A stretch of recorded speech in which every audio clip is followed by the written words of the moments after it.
guys, my name is Courtney and welcome back to my channel. Today I'm going to be discussing all the books that I read in the month of February. February was a very slow reading month for me. I just haven't really been in the mood to read, and I think this is mostly just due from reading so much from school. But even for school, like, I haven't completed a book because I've only had to read sections of books or like parts of story collections, so I haven't read a completed book for class yet, so I can't even put those on this list, which is kind of annoying. But I've been reading a lot, just not in my free time, not as a relaxing thing. I'm hoping to get more into that, but I know that the end of spring, early summer is always when I read a lot, so I'm not too concerned, and I'm just gonna take these couple months easy as I, go to class and work and all of that. But anyway, let's get into what I did read in the month of February. So while I didn't read a lot, it's still better than my February last year, which is an improvement, from I think 0 books or 1 book, so there's that. The first book that I read this month was Radio Silence by Alice Oseman. I've been wanting to pick this up for such a long time because I've heard such amazing things about it. It's a queer contemporary novel about like a group of friends or close friends. That's what I had heard of it, and so I've always been really drawn to it for that aspect, but since reading it, I can give a better synopsis, hopefully. So Radio Silence follows this one young girl named Frances,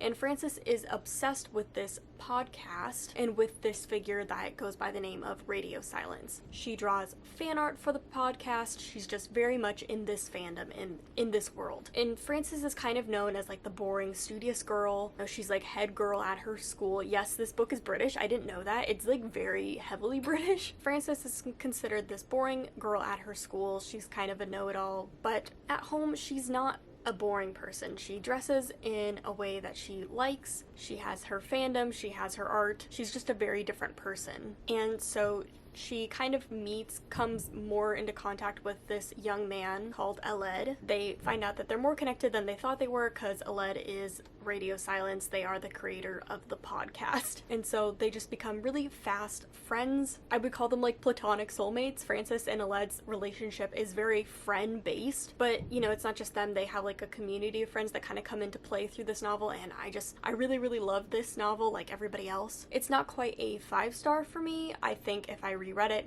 maybe it would settle into a 5-star. This is definitely a book I could see myself rereading in months to come. It's kind of a wandering novel. It's very much about identity and self-discovery and all these different things, but the novel itself is kind of more slice of life, day in the life. A lot of stuff happens. It's not a typical novel where it follows a typical structure. It's kind of wandering and loose, and I really enjoyed that aspect of it. I really cared about these characters and their friendship, and I really loved this novel. The next 2 books I picked up were for Contemporary-a-thon. I did a whole vlog if you want to see my experience, and I had such a great time, and I read both of the novels that I set out to read, so perfect. So the first book that I read for Contemporary-a-thon was Juliet Takes a Breath by Gabby Rivera. Again, is a queer story, slice of life, contemporary novel. But this novel is very different than Radio Silence, so don't compare them. This novel follows Juliet, who is taking a leap of faith, a risk this summer by getting an internship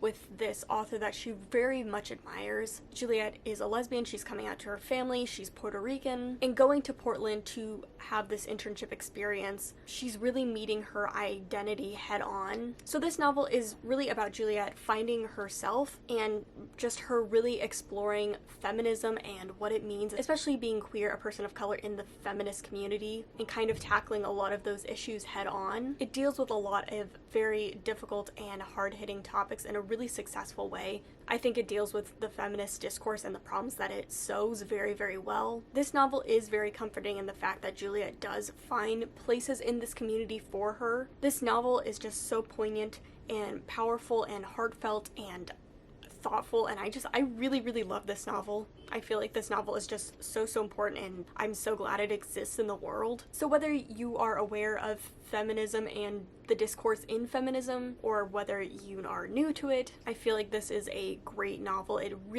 It covers a lot in a very successful way, and it's just a really, really good novel. And then the next book I read for Contemporary-a-thon was The Last True Poets of the Sea by Julia Drake. Again, I really, really love this novel. I read a lot of novels that I really loved this month. This novel follows a teenage protagonist who has kind of run herself into the dirt, basically. She's hit rock bottom. She's kind of known for being a partier, for just getting into trouble all the time, and she gets into trouble one too many times. Her brother has just attempted to commit suicide. With her hitting rock bottom, her parents decide to separate the two of them and to basically send her to her family home. Her uncle lives on this like remote seaside town in Maine. And there she meets a cast of friends. This book is really just about this main character trying to be a better person, trying to fix herself, and like trying to accept herself and her flaws. And it's just, this book is it's so good. Like, it was just really good. It just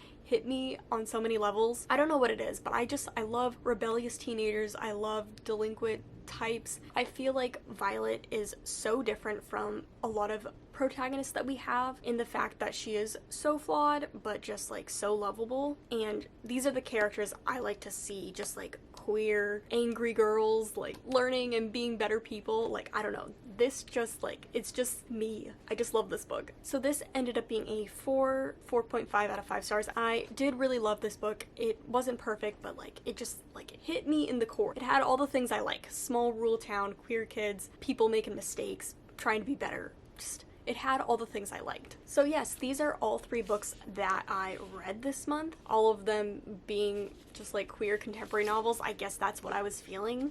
And I would say all 3 of them deal with a little bit of romance, but like not heavily, and that's definitely not the main theme of any of these books.